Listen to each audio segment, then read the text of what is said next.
श्रीधामा कौन है और राधा को उसने श्राप क्यों दिया, जानने के लिए वीडियो को अंत तक जरूर देखें। श्रीधामा श्री कृष्ण का सबसे बड़ा भक्त है, जिसको ब्रह्मा जी ने एक संदेश दिया था और कहा था कि श्री कृष्ण तक इस संदेश को पहुंचाए। तो श्रीधामा नारद मुनि के साथ अपने रथ में बैठ के गोलोक श्री कृष्ण के पास अपना संदेश पहुंचाने के लिए आ रहे थे। साथ में नारद मुनि भी थे और दोनों अत्यंत सुखदमय गोलोक के बारे में बात कर रहे थे। श्रीधामा को गोलोक कहीं दिखाई नहीं दे रहा था, इसलिए वे नारद मुनि से पूछ रहे थे कि ये गोलोक कहाँ है। हम तो विमान में बैठ के इतने दूर आ गए हैं, फिर भी हमें गोलोक दिखाई क्यों नहीं दे रहा है। तब नारद जी कह रहे हैं, गोलोक को देखने का सौभाग्य अगर आपको लेना है तो आपको राधा कृष्ण कहना पड़ेगा।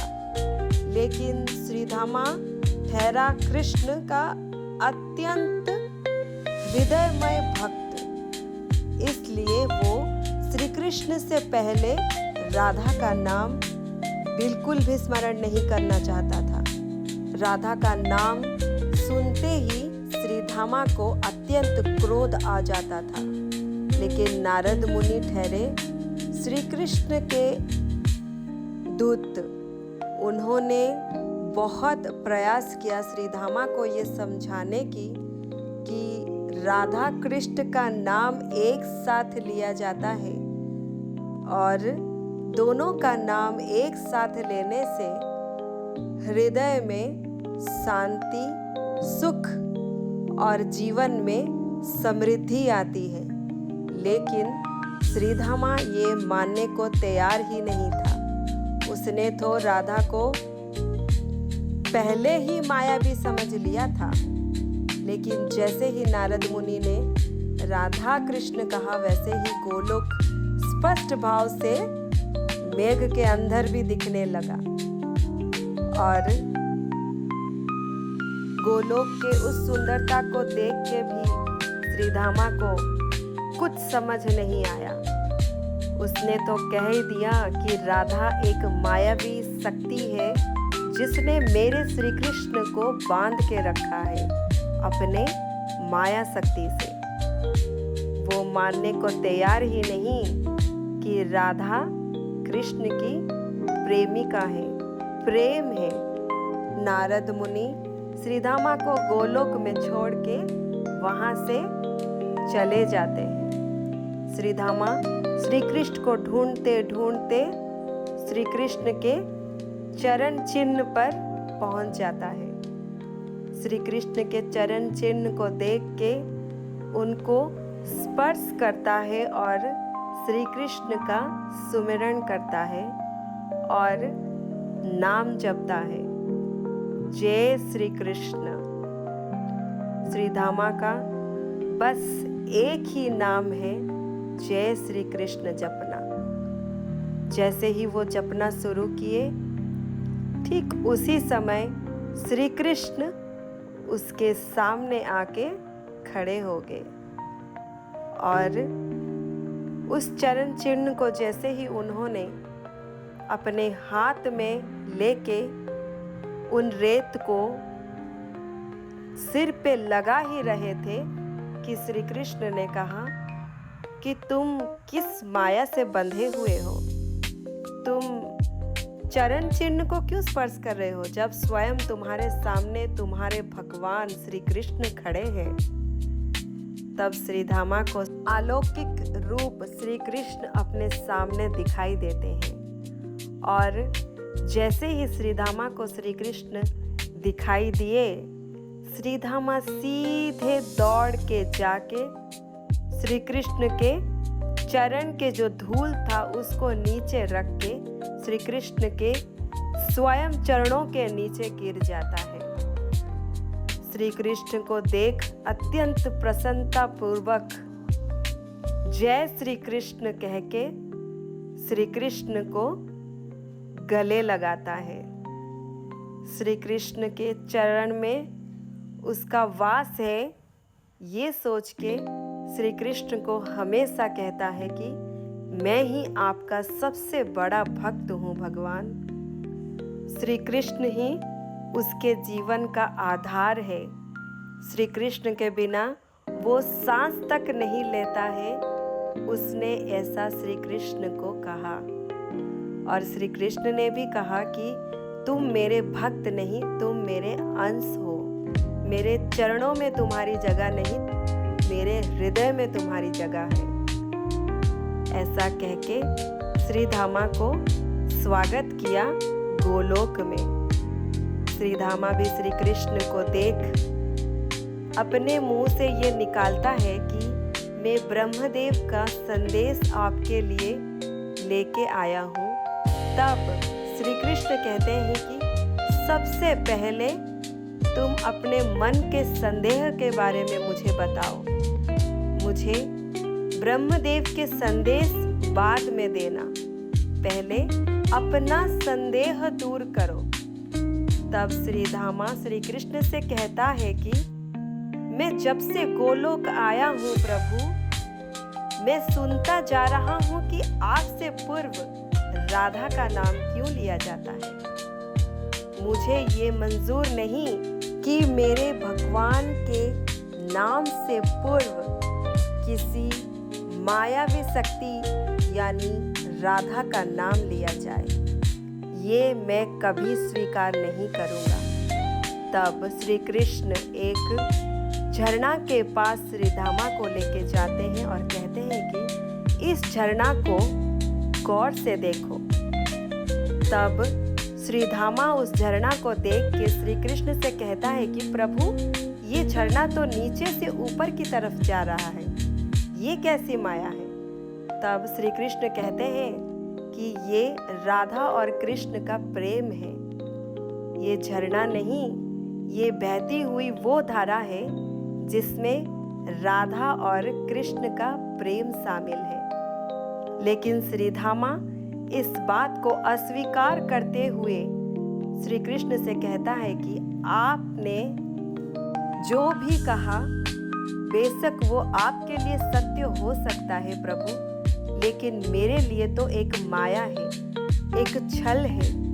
मुझे लगता है कि प्रभु आपको किसी माया शक्ति ने, किसी छल देवी ने आपको बांध के रखा है। श्री धामा कहता है कि प्रभु, मुझे आज्ञा दीजिए और कुछ समय दीजिए, मैं स्पष्ट कर दूंगा कि ये सिर्फ एक माया है, ये कोई प्रेम नहीं है।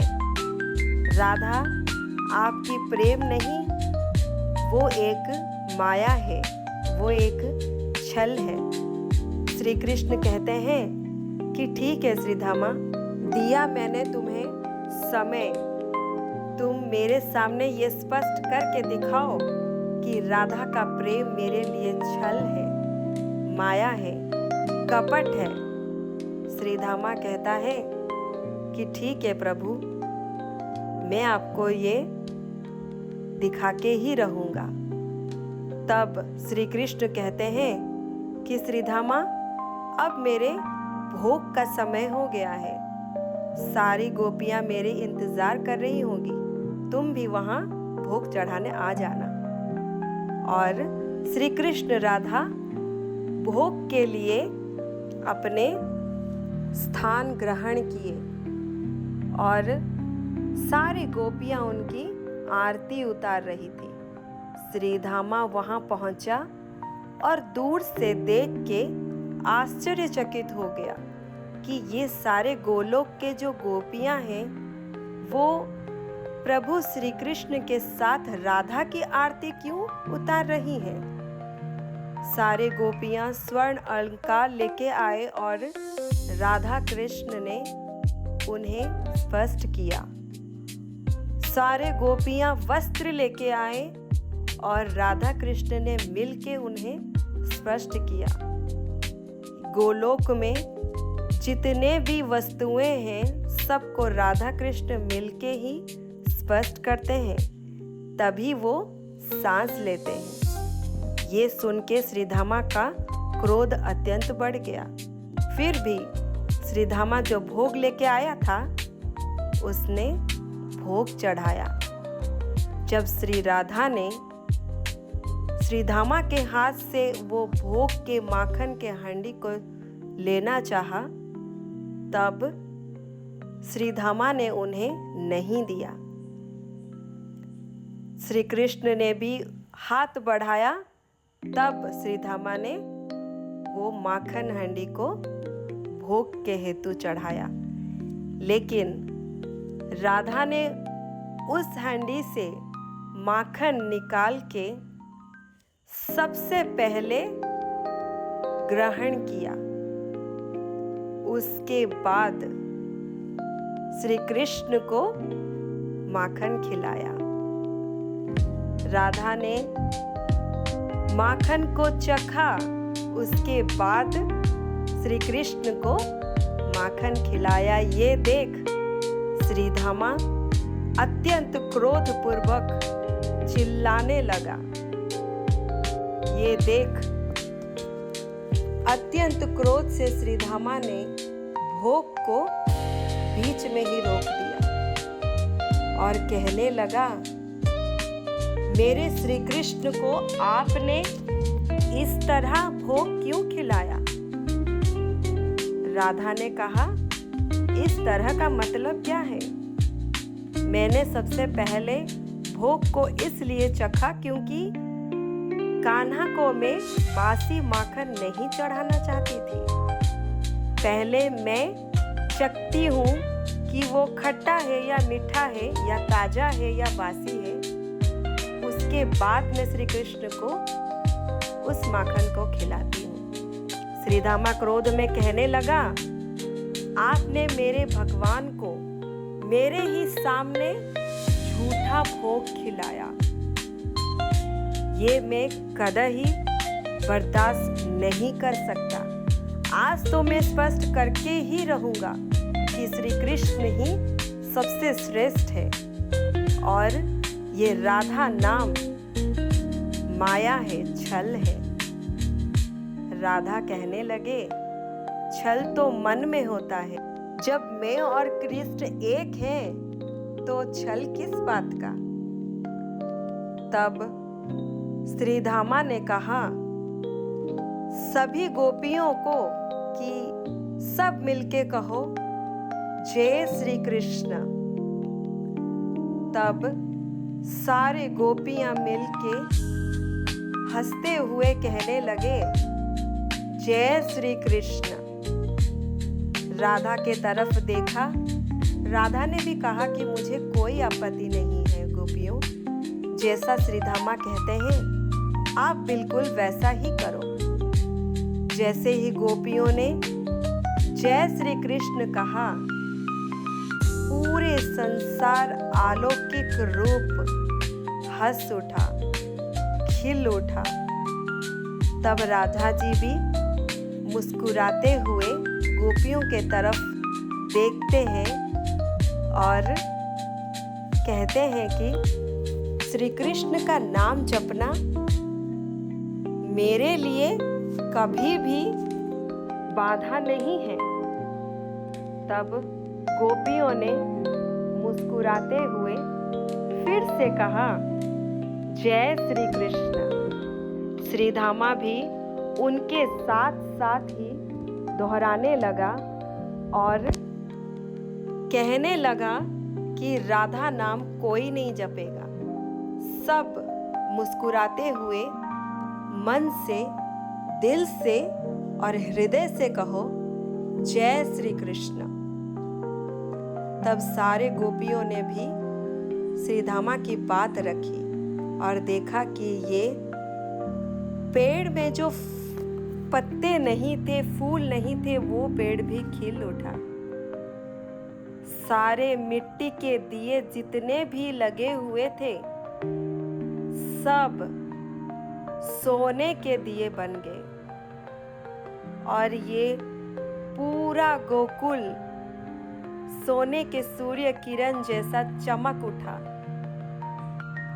श्रीधामा ने जब फिर से सब मिलके जय श्री कृष्ण कहने लगे, तब झरने की पानी जो थी वो अत्यंत सुंदरमय हो गया और नदियों में फूल खिलने लगे। कमल के फूल खिले खिले कृष्ण के नाम को उत्तेजित कर रहे थे और श्रीधामा ने एक कीट के तरफ निशाना लगाते हुए सभी गोपियों से कहने लगा कि राधे राधे सुमरण करो और देखो इस कीट का क्या होता है। तो सभी ने मिलके जैसे ही राधे राधे कहा, तब वो कीट तुरंत भस्म हो गया और श्रीधामा ने राधा को अपमानित करते हुए सारे गोपियों से कहा कि देखा, राधा का नाम जपते ही वो कीट कैसे भस्म हो गया। तब सारी गोपियां आश्चर्यचकित होकर राधा के तरफ देखने लगी, लेकिन राधा ने आश्वासना देते हुए कहा, जैसे श्रीधामा कह रहे हैं वैसे करो। तब फिर से श्रीधामा को एक तितली दिखी आसमान में उड़ते हुए।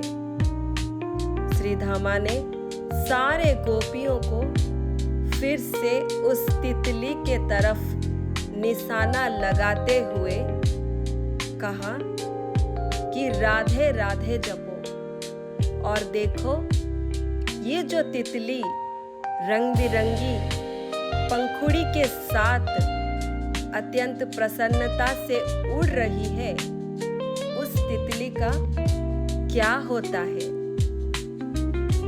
और जैसे ही श्रीधामा ने तितली को दिखाते हुए कहा, ठीक वैसे ही गोपियों ने भी कहा राधे राधे। और राधे राधे नाम सुनते ही वो तितली तुरंत भस्म हो जाती है।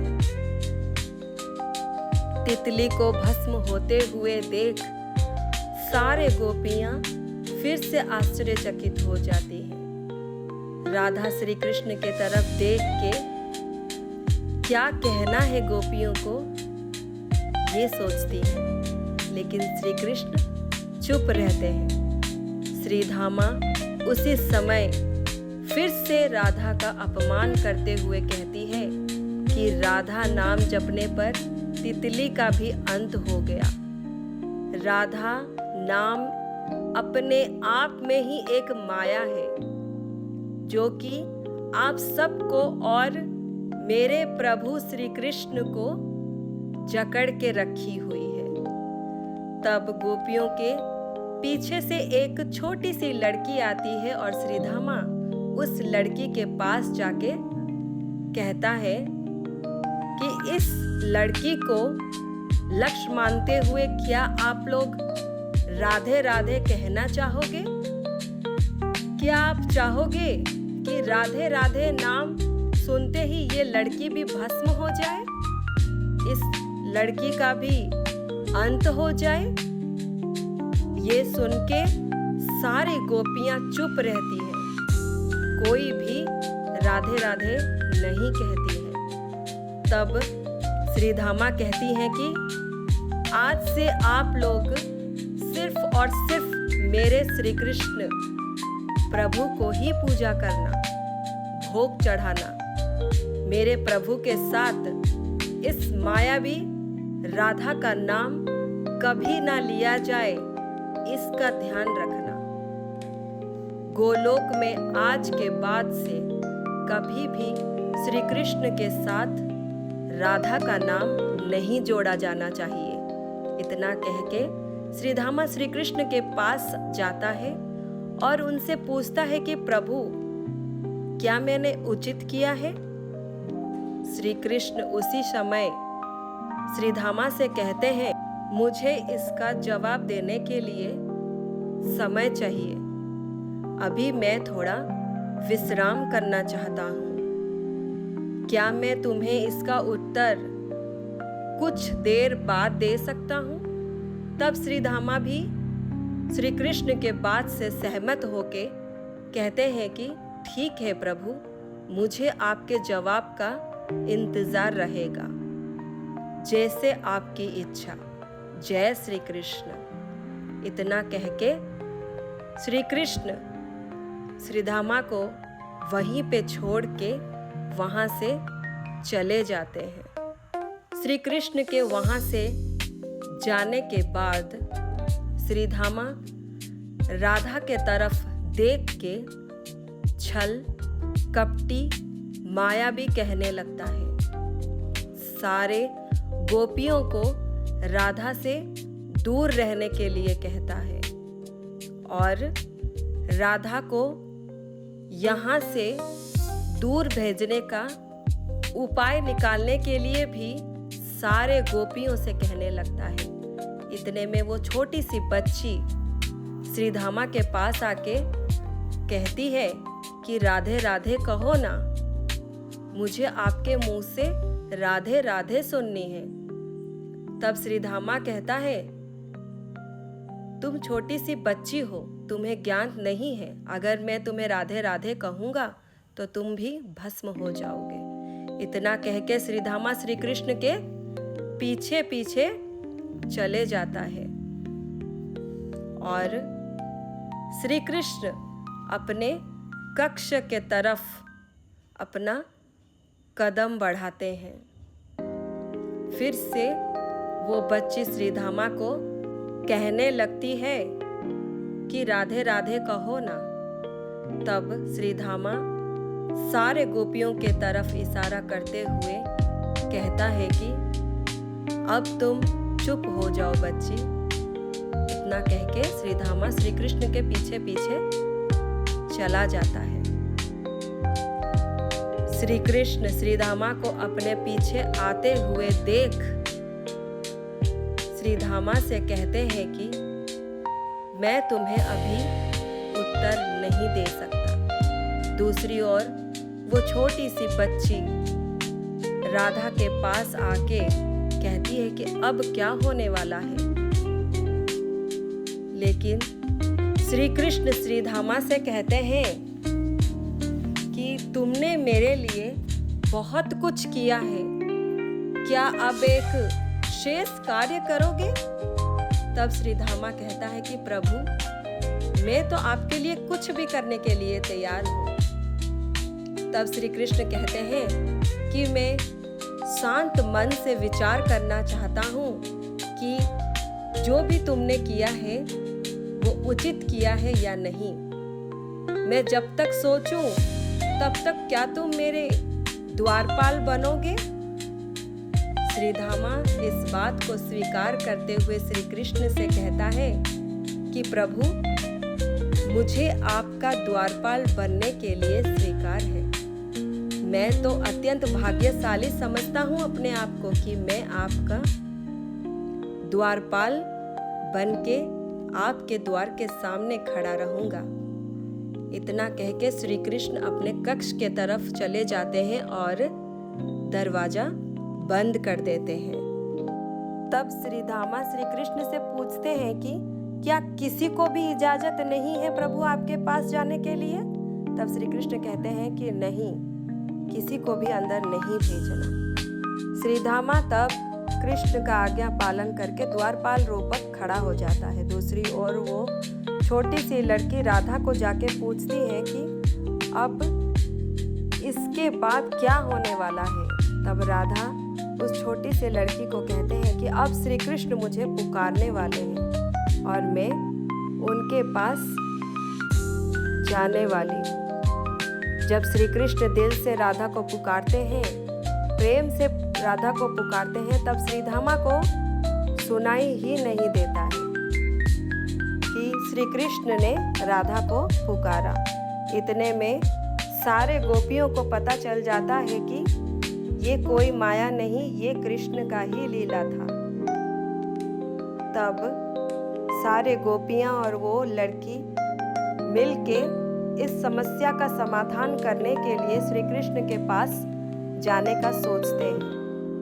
लेकिन जैसे ही कृष्ण का पुकार राधा को सुनाई देता है, वो उस छोटे से लड़की को वहीं पे छोड़ के श्री कृष्ण के पास चली जाती है। श्री कृष्ण बार बार राधा का नाम पुकारते रहते हैं और राधा श्री कृष्ण के पास पहुंचने की प्रयास करती रहती है। जैसे ही राधा श्री कृष्ण के पास जाने लगती है, रास्ते में देखती है कि श्रीधामा वहाँ पे खड़े हैं द्वारपाल रूपक। सारे गोपियाँ भी एकत्रित होके श्री कृष्ण के पास जाने का उपाय ढूंढते हैं और कहते हैं कि राधा निर्दोष है, ये सब कृष्ण का ही लीला था, कृष्ण ने ही ये रचाया था। राधा जैसे ही श्री कृष्ण के द्वार के पास पहुंचती है, श्रीधामा को देखती है और उन्हें कहती है कि श्री कृष्ण मुझे पुकार रहे हैं और मुझे अंदर जाना है। तब श्रीधामा कहती हैं कि श्री कृष्ण विश्राम कर रहे हैं, मैं तुम्हें कदाचित कृष्ण के कक्ष में जाने नहीं दूंगा, और अगर तुमने एक भी कदम आगे बढ़ाया तो मेरे क्रोध का सामना तुम्हें करना पड़ेगा। राधा श्रीधामा से कहती हैं कि कृष्ण का पुकार सिर्फ मैं ही सुन सकती हूँ, क्योंकि ये भक्ति का पुकार नहीं है, ये प्रेम का पुकार है।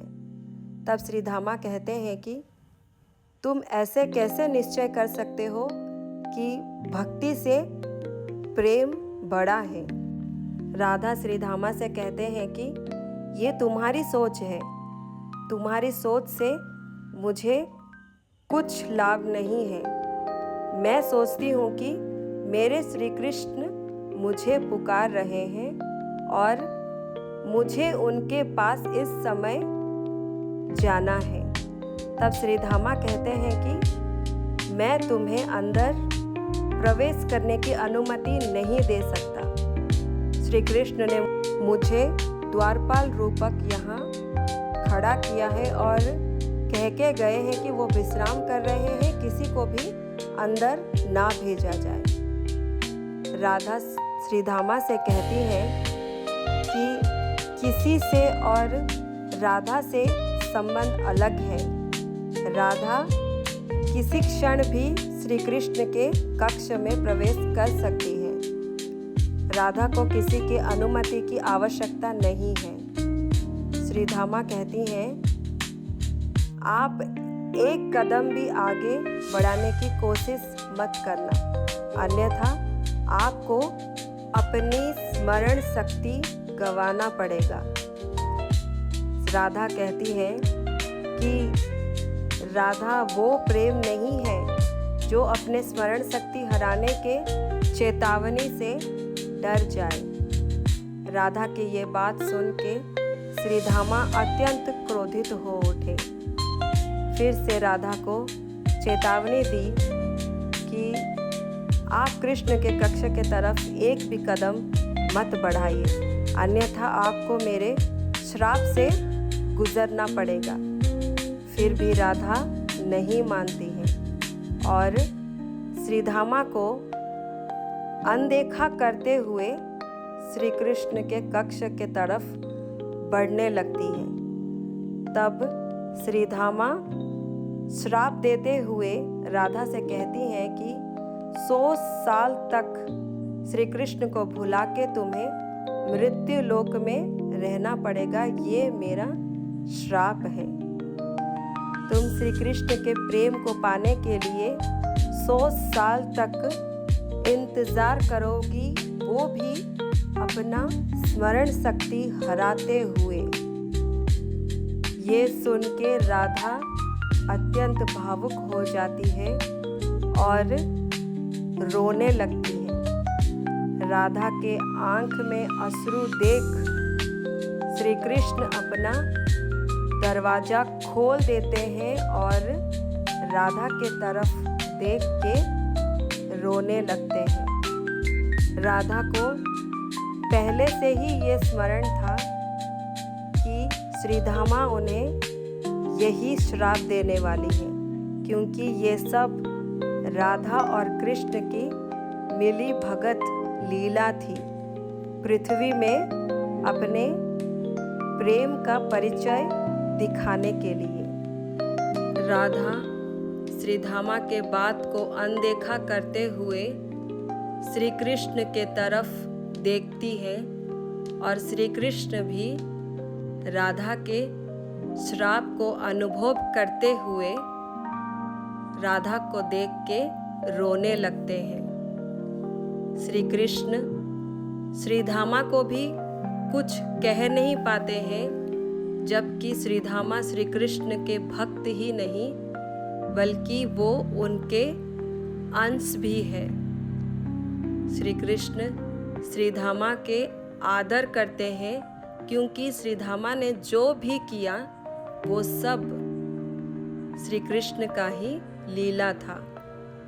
सारे गोपियाँ भी इस बात को पीछे से सुनती हैं और श्री कृष्ण के पास आके देखती हैं कि श्रीधामा ने राधा के साथ इतना बड़ा हादसा प्रकट कर लिया। इतना सब देख के वो छोटी सी लड़की राधा कृष्ण के तरफ देख के श्रीधामा से कहती है कि राधे राधे कहो। श्रीधामा फिर से कहते हैं, मैंने जब मना कर दिया है कि मैं सिर्फ कृष्ण नाम ही जपूंगा, मैं राधा नाम क्यों लूं?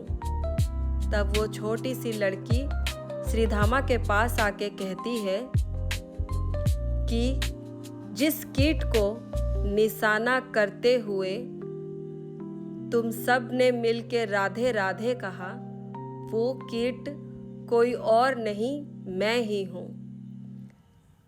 इस छोटी सी कीट को रेंगते हुए कष्ट में देख के राधे राधे नाम के पुकार से उसे मुक्ति मिल गया था। वो भस्म नहीं हुआ था, वो मुक्ति पा लिया था। जब कीट से मैं तितली बनी, तब तुम सब ने मिलके तितली के तरफ लक्ष्य बना के राधे राधे कहने लगे, तो तितली से मैं मनुष्य योनि में जन्म ली। मनुष्य योनि में जन्म लेने के लिए 100 साल तक कष्ट करना पड़ता है, लेकिन मुझे वो मनुष्य योनि सिर्फ एक नाम के 2 बार पुकारने से मिल गई। इतना कह के श्रीधामा से वो कहती है कि राधे राधे कहो। तब श्रीधामा को राधे राधे शब्द का अर्थ पता चलता है। श्रीधामा बहुत ही अफसोस करता है कि वो राधे राधे शब्द का अर्थ पहचान नहीं सका। उस छोटी सी लड़की ने उसे वो शब्द का अर्थ सिखाया। श्रीधामा उस छोटी सी बच्ची का शुक्रिया अदा करते हुए उसे माफ़ी मांगता है कि मैंने जो भी किया वो बहुत ही अन्याय किया। राधा के साथ ही नहीं बल्कि अपने प्रभु श्री कृष्ण के साथ भी मैंने अन्याय किया। मैं कैसे श्री कृष्ण के प्रेम को पहचान नहीं सका। मैं अपने आप को श्री कृष्ण का भक्त कहता हूँ। मैं लज्जित हूँ कि मैं श्री कृष्ण का भक्त हूँ। इतना कह के राधा से श्रीधामा माफ़ी मांगने लगा। राधा ने भी श्रीधामा से कहा कि ये सब तुम्हारे इच्छा से नहीं हुआ है, ये सब कृष्ण के इच्छा के द्वारा ही हुआ है, ये सब कृष्ण की लीला है। अब बोलो, कौन सा संदेश लेके तुम यहाँ आए थे? ब्रह्मा जी ने तुम्हें कौन सा संदेश देने के लिए श्री कृष्ण से कहा था? तब श्रीधामा कहता है कि श्री कृष्ण का पृथ्वी में अवतार लेने का समय आ गया है, ये बताना था। राधा कहने लगी, अगर श्री कृष्ण पृथ्वी में जाएंगे तो राधा भी तो वहाँ जाएगी, लेकिन आप एक जरिया थे मुझे पृथ्वी पहुँचाने के लिए। बस आपके श्राप के कारण मैं अपना स्मरण शक्ति भूल जाऊंगी, इसका मुझे दुख है। लेकिन मुझे तो पृथ्वी लोक जाना ही था। इतना कह के श्रीधामा को अपने भूल का प्रायश्चित करवाते हैं। श्रीधामा श्री कृष्ण के पास जाता है और कहता है कि प्रभु, जब ब्रह्मदेव ने मुझे ऐसा कहा तभी मुझे समझ जाना चाहिए था। अगर मैं आपका सच्चा भक्त होता तो मैं समझ जाता। मैं लज्जित हूँ कि मैं आपका सच्चा भक्त नहीं बन पाया। तब श्री कृष्ण कहते हैं कि मैं इस समय तुम्हारे भीतर वास कर रहा हूँ, क्योंकि ये सब मैंने ही रचा है। मेरे इच्छा के कारण ही ये सब संभव हो पाया है।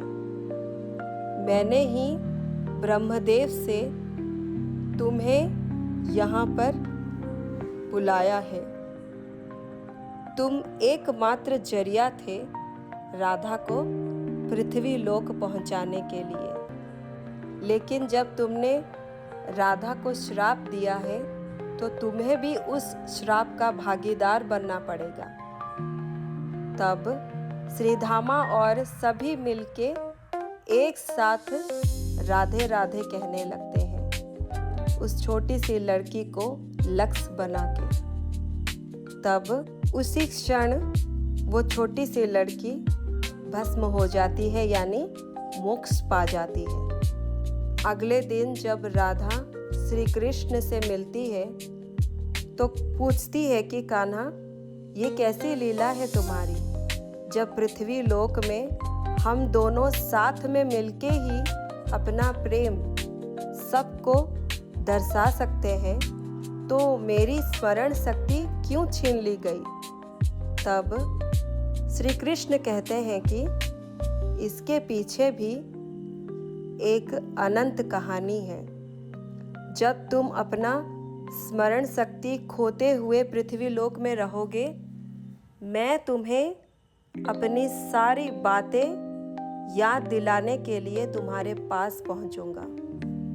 अगर तुम्हारी स्मरण शक्ति होती तो फिर हम क्या दर्शाते?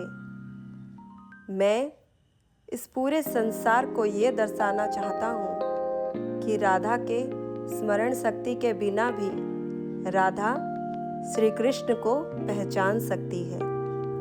राधा श्री कृष्ण की परछाई है और श्री कृष्ण राधा की परछाई। इतना कह के श्री कृष्ण राधा को पृथ्वी लोक जाने के लिए तैयार करते हैं, बिल्कुल वैसे जैसे नारायण लक्ष्मी को तैयार करते हैं। जाते जाते राधा श्री कृष्ण से अपना शर्त रखती है कि मैं सबसे पहले पृथ्वी लोक में पहुंच तो जाऊंगी, लेकिन अपनी आंखें तब खोलूंगी जब तुम मेरे सामने आओगे। जब तुम मेरे समक्ष आओगे तभी मैं अपनी दृष्टि खोलूंगी। श्री कृष्ण ने भी राधा का ये शर्त स्वीकार किया और राधा को गोलोक से विदाई दी और पृथ्वी लोक में इंतजार करने के लिए कहा। राधा भी श्री कृष्ण से प्रेम पूर्वक अलविदा लेते हुए श्री कृष्ण के उसी बहती धारा में वो बह गई, जो धारा उल्टी बह रही थी। तो बोलो राधे राधे।